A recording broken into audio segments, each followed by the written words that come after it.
Welcome to the Chat Marketing Podcast, your number one place to learn actionable strategies and tips that help you have more profitable conversations with your customers. This podcast is here to help you grow your business by better understanding your customers, speak to them on another level, and grasp the opportunities that lie in the chat marketing industry. And now, let's get chatting with your host, live from Melbourne, Australia, successful chat marketer and entrepreneur, Dan Pinney. Hello folks and welcome to episode 11 of the Chat Marketing Podcast. In this episode, we chat with Michelle Barnum-Smith of easybots.com. Now Michelle is a queen of Amazon chatbots, and given we're on the eve of Black Friday and Cyber Monday, or depending on when you're listening to this, thought it's a great time to delve into some of the tips and tactics on how Amazon sellers can generate revenue with chat marketing. We also delve into how she got the title of the queen of Amazon chatbots, and reflecting on her journey gets a bit emotional, so I really appreciate her opening up and let's explore a bit more about her background. So without further ado, let's get into our chat with Michelle Barnum-Smith of easybots.com. All right, Michelle, welcome to the Chat Marketing Podcast. Hey, thanks for having me. I'm excited to be here. Oh, it's an absolute pleasure. We're looking forward to delving into the background and how you've been labeled the queen of Amazon chatbots, or the queen of Amazon. Let's just leave it at that, I think. All these other queens in the Amazon space, so I'm happy to be queen of Amazon chatbots. Yeah, well, looking forward to getting into that, but I'm really interested in how you eventually got there. So can you give us a little bit of an idea around your background and where you got to the point before you even started to get into chatbots? Yeah, for sure. So I've been doing marketing for over 20 years. I know it's hard to believe, but I've aged well. But yeah, I started with a corporate high tech marketing background, and I worked with and for some of the largest companies in the world. I've worked with many of the Fortune 100 here in the United States, and then I've run marketing campaigns, like flew to Shanghai, met with all the people at China Telecom to do marketing, some big marketing launches, Vodafone in Europe and all over, Latin America, and had this big corporate marketing career, which was a lot of fun and taught me a lot about what I didn't want in life, which I feel like is kind of like the purpose of kind of like your learning years in corporate, in the corporate world. And during that time as well, I met and married my husband, and it was always kind of a goal of mine to have a family and to be a stay-at-home mom and be able to have babies and raise them personally. And I saw in corporate America and corporate land in general, it's a little bit different now, especially with COVID, but women especially were looked at as if you had children, there's always this kind of question of like, well, where does your loyalty lie? Does it lie to the company or to your babies, And there was always this kind of like weirdness that if a dad left early for work, to go watch his son's soccer game, he was a good dad, but if a mom left early for work to go to her son's soccer game, then, is she really committed to her career? There was always this kind of like question and sadly, and thankfully like COVID has forced more parents working from home and really helped them to see like the benefit of being, a family in that lifestyle, and probably some of the pain points of being a family in that lifestyle as well, obviously. But anyway, that was kind of like one of my core motivations, was to be able to have a family and my professional side as well. And I decided like, no job, no employer is going to provide that for me. I have to create that for myself. And I always had an entrepreneurial spirit. I grew up on a farm in Washington State. And it was definitely one of those things where if you literally did not work every single day, then your crop might not survive and might not make it to market. It was I lived literally the law of the harvest. Yep. And so I think it was always something in me that wanted to see, effort that I put in and how it made a difference at the end of the day. And in corporate life, you're a cog in the battleship. You never see how what you're doing is actually making a difference. Right. So those were two things that were huge motivators to me to quit the corporate career and start my own business in 2012. And that kind of started me on my entrepreneurial path. What a pedigree to have, particularly the farm pedigree, and to be able to be taught how to live on the land, and to be taught those life lessons that you now integrate into your day-to-day business. So 2012, what did you start doing, and how did you evolve into starting your very first business and working for yourself? Oh man, quite the evolution, I would say. I started off like one of my personal superpowers was marketing strategy, and being able to, talk to any business owner and be able to quickly figure out like what their core offering was, their target audience, and how best to kind of like reach people with that offer. And what I found very quickly is that people didn't want just advice; they wanted me to just do it for them, right? And so it quickly evolved into like a marketing agency, and in the course of, when you say marketing, it's such this huge term. When somebody tells me that they want to quote unquote study marketing, I'm just like, you gotta be more specific. Accounting is pretty straightforward, computer science, those things seem like, or being a developer, that seems fairly straightforward, but marketing is just so broad. And it's like, well, what in marketing do you want to be doing? Anyway, so I quickly started offering like digital marketing funnels and building funnels like ClickFunnels, those kinds of things, building like massive email marketing campaigns, just that world in that space, running Facebook ads, all of that I'm sure you're very familiar with, right? And it's a beast. It is a beast. And I, because of that farmer background and that law of the harvest kind of mentality, I loved being able to see how I could make a difference in my clients' businesses, but I hated funnels. Bless their hearts. I hated how long it took to set up, these launches, and how hard it was to be able to track down where optimization was breaking down. And, especially when you're running a multitude of different tools to try to accomplish one thing, right? And at the end of the day, my personal integrity was just like, I'm not seeing the results that I want to for my clients. They're paying me a lot of money. I got to pivot, and I'm, pivoting in business is painful, but it's also really important. And I think as entrepreneurs, you have to learn when to let go of a current path and pivot, and I think that's the beauty of being an entrepreneur, is that you can reinvent yourself pretty much constantly. And it doesn't matter what other people think, because you're not trying to impress coworkers or your boss or climb some corporate ladder. You're just like, I need to do what works for me and what works for my clients. And anyway, that's basically that in 2017. And early 2017 was when I saw my first chatbot with like Facebook marketing. And, it was somebody was doing a webinar, and I was building like webinar funnels, right? Okay. And so I saw this like webinar chatbot, and I was like, what is this sexy mess? Like it was so streamlined and so interactive and so fun, and very simple. It felt very simple.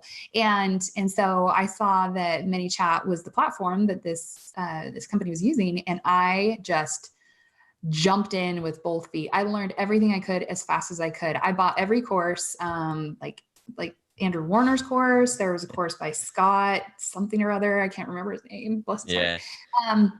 And I learned everything I could, and quickly started offering these things to my clients and just being like, I will build it for free. I'm going to execute it for free.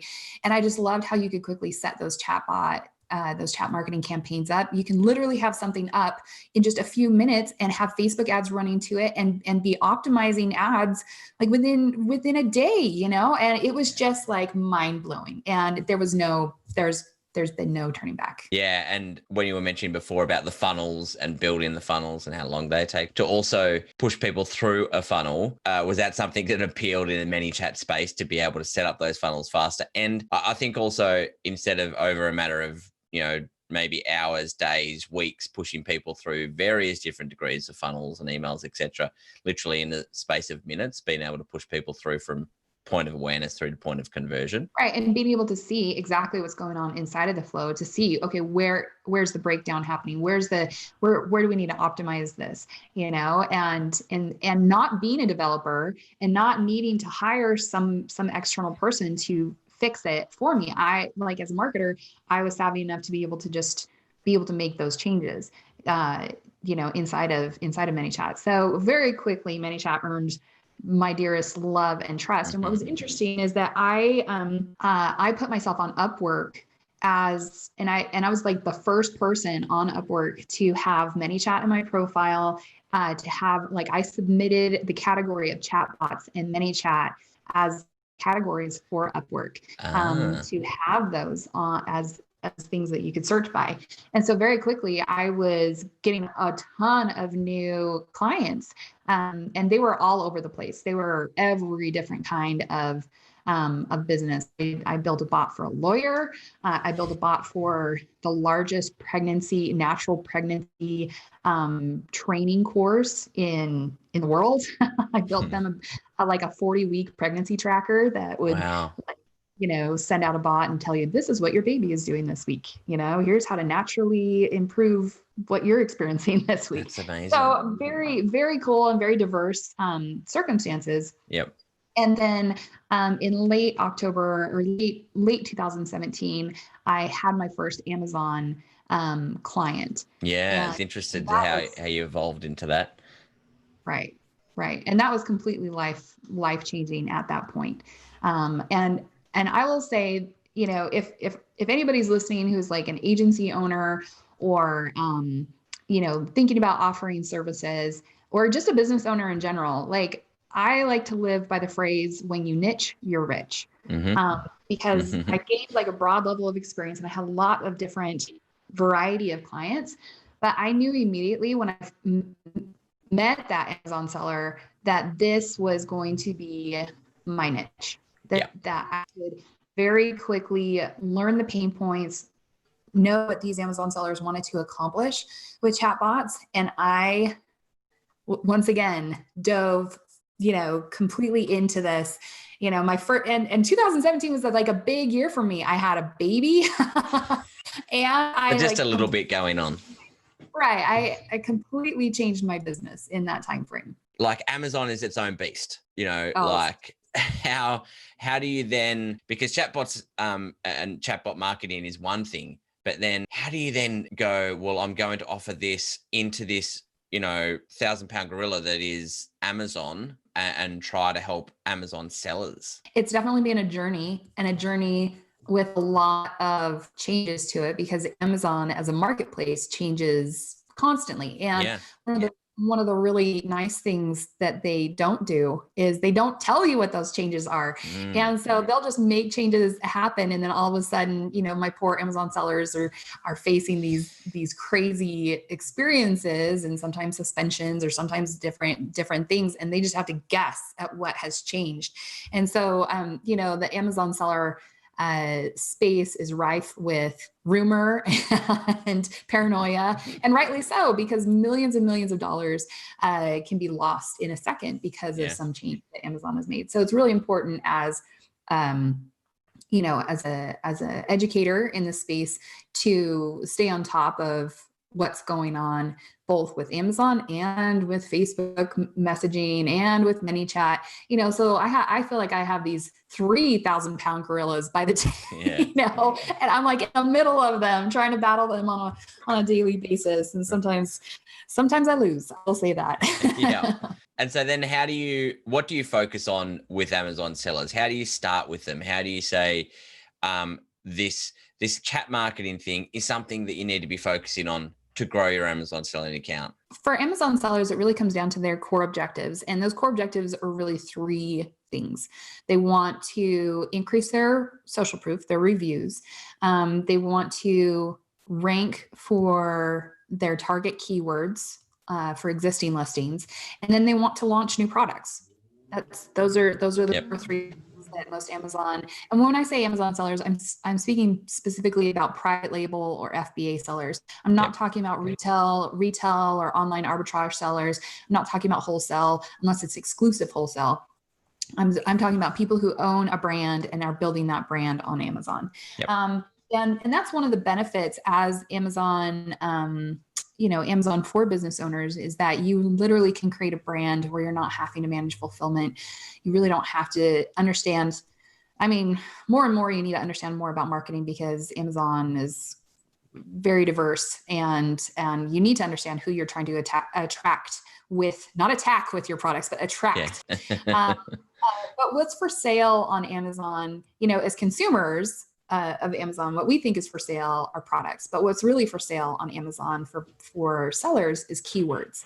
Everything with Amazon revolves around what somebody types into that search bar, and what shows up, and how you show up is what determines whether you win or lose. What's an example of how people can get started to integrate chatbots in to their Amazon business? How can it help them? Well, the first thing that I always recommend has nothing to do with chatbots, and that is your keyword research, or the strategy that you're going to plug into the chatbots. Because I don't know how many times somebody has come to me, an Amazon seller's come to me and said, chatbots don't work for me. And I drill down and find out, well, okay, what keyword were you trying to rank for? How much inventory do you have in stock? And find out they had no business going for that keyword. They don't have the inventory levels to rank for it. And so the campaign failed before it even began, right? And so, like in ManyChat's Conversations conference that I spoke at a few weeks ago, I spent the majority of my time not talking about ManyChat. Yeah. Maybe they won't have me back because of that. No, that was a very good presentation. Thank you. But the majority of my session, a good third of it, was all about the strategy and that keyword research. And I shared 3 different keyword strategies in that training that I think is probably still available somewhere. Yeah. But that's really kind of like the beginning point, is spending a lot of time on that keyword research. But once you have the keywords figured out, then you can plug them into your ManyChat campaign and start driving traffic through it to your listing in the form of external velocity, and using that velocity to accomplish your objectives, whether that's to launch or to rank or to increase those reviews. Amazon is, like I said before, is such a beast. Why Amazon? Out of interest for, you had your first Amazon seller. Why did you decide to go down that route of, focusing on this huge platform, the largest e-commerce site in the world? Why did you choose that? How'd you come to that decision? Oh man. You know what? In life, sometimes things choose you. You know what? And this is one of those things where, luck is when preparation meets opportunity, right? And I feel like, especially as a business owner, and remember what I said about pivoting, pivoting isn't without its pain. And most of that pain is internal pain, where you're like, I failed. I wasn't meant to be doing that. I'm not good at things. Those kinds of stories are what kind of run through your head sometimes. But I've learned long enough, I've lived this life long enough to realize that, like, failures are just, they're just lessons to prepare you for something that's coming, right? And when I met that Amazon seller, her name's Michelle. I think it was meant to be, because she is from the UK, and she's a very brilliant Amazon seller. And when I met her and did a good job for her, she immediately shared me with all of her best friends in the Amazon space. And it just happened, it just grew and grew and grew. And I remember I was speaking with an Amazon seller. I was taking my daughters out for a walk in the afternoon, trying to get out of the house.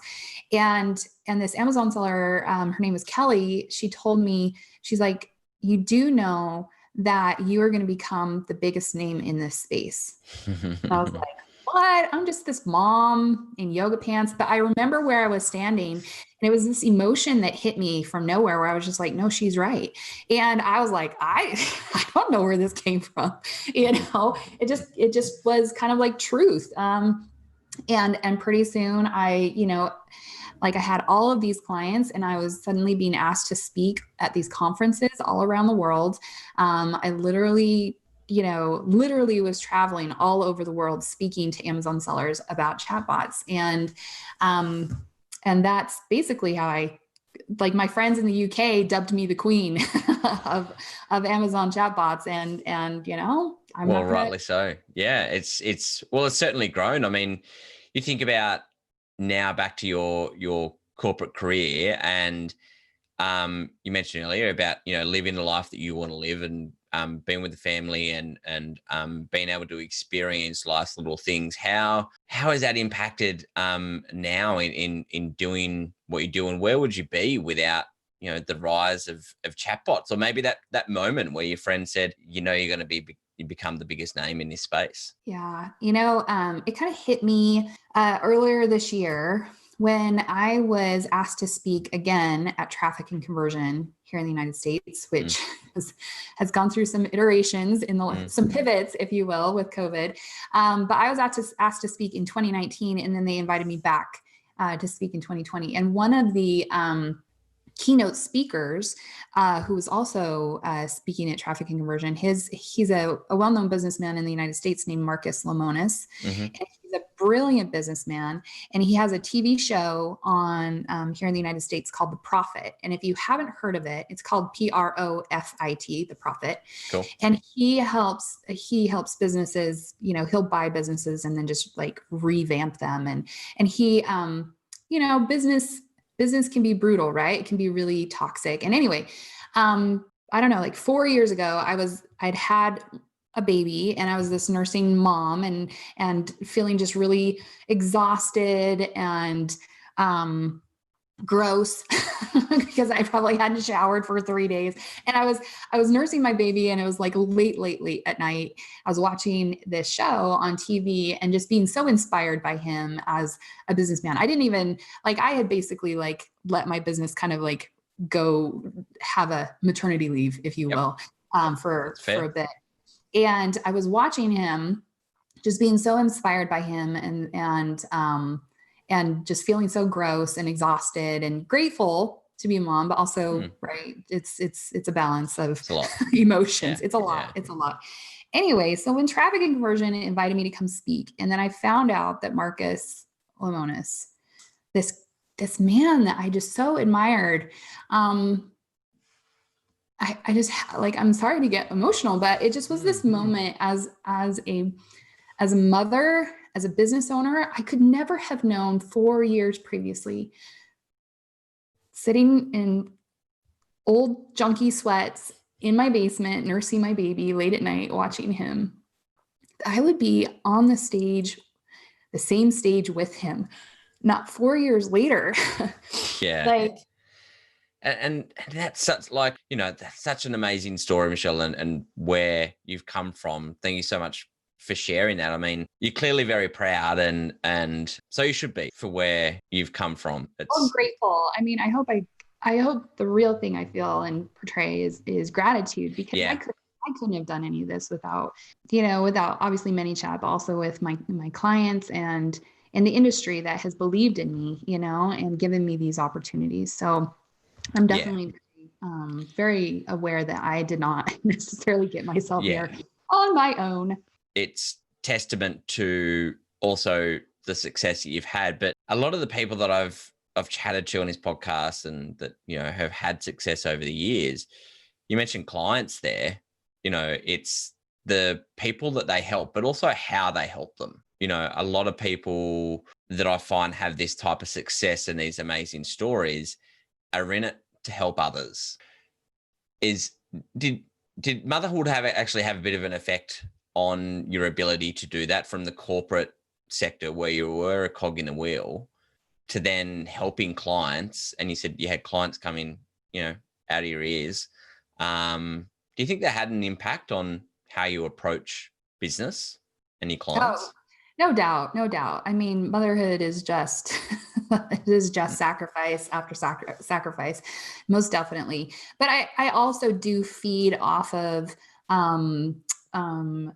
the joy I experience in training and teaching and coaching and working with clients to help them accomplish what it is they want to accomplish. I get a thrill. I mean, I know it's crazy because some people are just terrified of public speaking, but I love being up on that stage, not having people like look at me and be like, oh, we love Michelle. It's not because it's me, but I love being able to connect with them and see the light go on in their faces, the hope, the understanding, even the humor. I like to entertain, or just working one-on-one with a client and have them be like, oh, I just got all these results and I'm so happy, or, oh, I'm having this struggle, and just being able to work with them and see a difference in their business. And I think one of the joys with working with Amazon sellers is because most of them are solopreneurs. Most of them are just like me, entrepreneurs who are just trying to figure it out, and if I understand where they're coming from. I'm not trying to prove something to some, some huge business, that some corporation. I didn't go like it is just such an honor to be able to see that I'm making a difference in another entrepreneur's life. Yeah, well, that's, like I said, that's testament to your approach and the success that you've had as well. I always ask this question to people, and you actually touched on it earlier, around how much of your success, to be honest, it's been a journey over the last couple of decades, but more specifically over the last few years. How much of that has come down to hard work, and how much has come down to just pure luck? Well, there's been plenty of hard work, that's for sure. Yeah. But I am like addicted to the work aspect of it, and I do associate that with being a farmer's daughter, and there's always work to be done, and there's always something to be doing. And I'm not a workaholic per se, but I do enjoy working. But I think luck, like I said, is when preparation meets opportunity, and my life skills and my life experiences have prepared me for this moment. And I saw, I saw it, in that experience when that seller told me like, hey, you're going to be the biggest name. I saw this wave of opportunity coming, and I'm like, I have to catch that wave, and I have to be on top of it, or it's going to crush me. So, and there's a lot of work to catching that wave. If anybody's ever surfed out there, it's difficult, but it's definitely, and in some ways it's been easier to be on top of that wave. And in some ways it's a lot harder because, now I'll change analogies. I'm on top of that mountain, right? And I have all of these expectations and all of these eyes on me of like, okay, what's Michelle going to recommend? And what is Michelle going to, change? And I just, this year has been a year of change in every aspect of, I think, all of our lives worldwide. Yeah. And one of the big changes that I've shared is that I decided that I needed to start my own SaaS company, that I needed to start my own software platform, because as much as I love ManyChat and as simple as it started out for me, it has not continued to be that way. And Amazon sellers have enough on their plates, and learning ManyChat is not one of those things that I want to have to force them to do. And so I've created, I've hired my own team of brilliant developers to create a platform called EasyBot. And that platform is basically, and I wanted it to be literally what it is. I wanted to name it what it is. And that is, I want to make ManyChat easy. And so this platform sits on top of ManyChat, and I've worked to make it so you don't have to go into ManyChat to set up these very complex.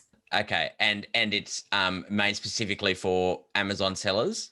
Mm-hmm. Correct. Yeah. Well, like we'll develop e-commerce campaigns as well, but for the Amazon marketplace, I've worked with so many Amazon sellers who are fighting nuclear war on a daily basis. And the last thing they need is the complexity of chatbots weighing them mentally down. And so that's been my vision, and what we are building and should be launching very soon.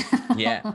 We'll definitely have all the links in the show notes to that. So how does it simplify? Can you give me a little bit of a rundown of, how it can help Amazon sellers, and more specifically some things that it can do for them? Yeah. So one of the first things that I wanted to make sure happened is, just like I shared with you at the beginning, if you have the wrong strategy, you've lost already. Right. And so many times Amazon sellers are just looking for that one thing, like what's the one campaign that's going to work? And it's like, well, it's really actually more important to understand how having the right strategy works. And since I can't sit down and talk with everybody individually, I put that into a campaign wizard. So it's a series of questions, and how you answer those questions is going to determine the campaign recommendations that we make for you, how your listings are currently performing, the keywords that you're wanting to rank for, your inventory levels. These are the questions that I always ask my sellers when I'm working with them one-on-one before we even select the ManyChat template. And then once we have those results, essentially, then we give you kind of like a menu of, a couple of campaign options to choose from. And of course you can skip the wizard and just be like, I just want to see all the campaigns you have, and I want to be able to pick those. But then once you have the campaign selected, then it's just a matter of filling out a few kind of campaign fields and then hitting install. Wow. That's a very cool tool, to be able to simplify that journey. I think particularly in the niche or the niche of Amazon sellers, that, like you said, learning another tool. And I think that is a barrier to people integrating this technology into their business, is that being overwhelmed by the possibilities. And it's amazing that we've got the possibilities, but it can be overwhelming for new people into the space. So is that something that you found with a lot of the Amazon sellers? Like you said, they're fighting their own war. Is it trying to simplify the different elements of their business? Because I'm sure chat marketing is only one aspect of the overall marketing strategy. Is that one thing that you find with business owners, that just trying to simplify it in a system that is moving so quickly? And moving not just quickly, but everything is moving so quickly. Facebook, like the Facebook page suspensions that have been going on, the last few weeks have grossly accelerated just this week. And so me and some of the other experts that have spoken at the ManyChat conference, we're all figuring this out together and trying to, okay, is this working? Is that working? So these are the things that I want to worry about, so that Amazon sellers don't have to worry about it. Yeah. Right? They can put that trust in me that I'm gonna have templates for them that are within terms of service, that I'm gonna recommend campaigns for them that are going to work for their Amazon, for their Amazon listings, and they don't have to live in this land of paranoia and rumor mill. That they can trust that me and my team are looking out for them. You mentioned yourself and your team and the program now as well. So you're doing another pivot. Again, is this something that you're going to, offer to people now? Because from doing the actual campaigns for them and building it for them to now, is this something that you can see your focus being on, from 2020 onwards? Yeah, definitely. I mean, a software platform requires a lot of attention. Yeah. And so it's definitely the direction that me and my team are going in. And there will always be service offerings available, but I feel like I'll be able to serve more people this way. Whereas before, I can only have so many clients and have a lifestyle that also provides me what I started this for in the first place, which sometimes as entrepreneurs we lose sight of, right? We get buried in our work, and then we're like, wait a second, I just created a job for myself. Yeah. Dang it. Yeah. I've gone from one boss to many bosses. How you mentioned your team. How many people have you got on your team now, and how have you gone about growing that? So earlier this year, I started hiring more people. And then when I committed to creating a SaaS platform, I actually took on a partner, and they themselves have their own marketing and development team. And so now the team is probably over 40 people. Wow. Yeah. Thankfully, for the most part, this business partner is the one who manages the team, and I can be the face of the brand, and I can, give them my orders. I kind of liken it to being the mermaid on the pirate ship. Like I get to be the front of the boat while the crew is scurrying around behind me, mopping the deck and and sewing the masts and swashbuckling. Yes, me and my analogies, but I know you have some amazing analogies. I've gone through so many different examples. I thought of Kelly Slater for surfing the wave and Edmund Hillary for climbing the mountain. And I know who a famous mermaid is, but I love that analogy as well. That's, again, testament to you and now moving in that space and providing now a solution for a lot more Amazon sellers going forward. But also I think it's a really valuable lesson for people out there to, like you said, keep an eye on why you got into this in the first place. And that moment that you touched on earlier and talking to traffic and conversion, someone and being up there with someone that has clearly had a large impact on you, those moments I think are what help us become successful entrepreneurs and grow successful businesses as well. It's been a journey, and it's been an honor to take that journey, I will say. Yeah.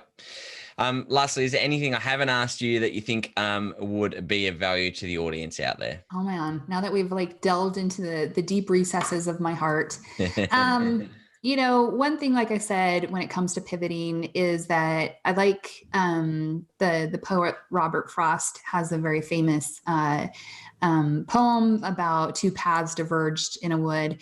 And sometimes you just think that poem is about two paths, but it's really not. It's about how way leads on to way. And that's one of my favorite lines in that poem is that, wishing I could travel both, but knowing that way leads on to way, I'll likely not pass this way again. And I just want to, go back to failure. I am an executor. I'm a performer, and it's been a difficult thing in my life to feel like I've failed at times.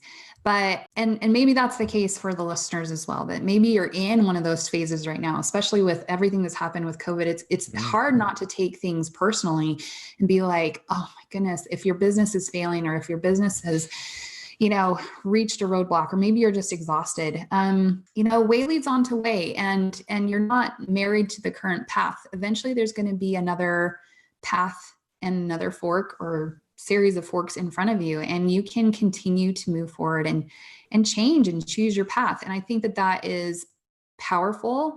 And it's also a testament that sometimes those paths and those failures are what prepares you for the bigger paths that you might not have ever reached without the quote unquote failures. Yeah, that's a great spot to finish, and also a great passage as well. Fun fact, I actually studied that in my high school, graduation type year.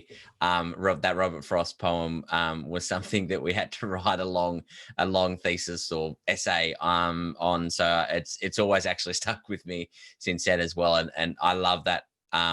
Again, another analogy, but it is a really valuable analogy because it has stood the test of time that, things, will pass, and making those decisions will lead on to other decisions that you don't even know you need to make yet. Right. So that's a really valuable lesson for a lot of people. I think a lot of people will take plenty out of this interview, and thank you once again for sharing, that journey, being vulnerable, being upfront and honest for the people out there, and peeling back the curtain on sometimes that, people see the brands and the business and the logo and the SaaS products, and they don't understand what's happening behind the scenes. And I think a lot of people will really appreciate it. So really, thank you once again for your time. Thank you for having me. And it was meant to be.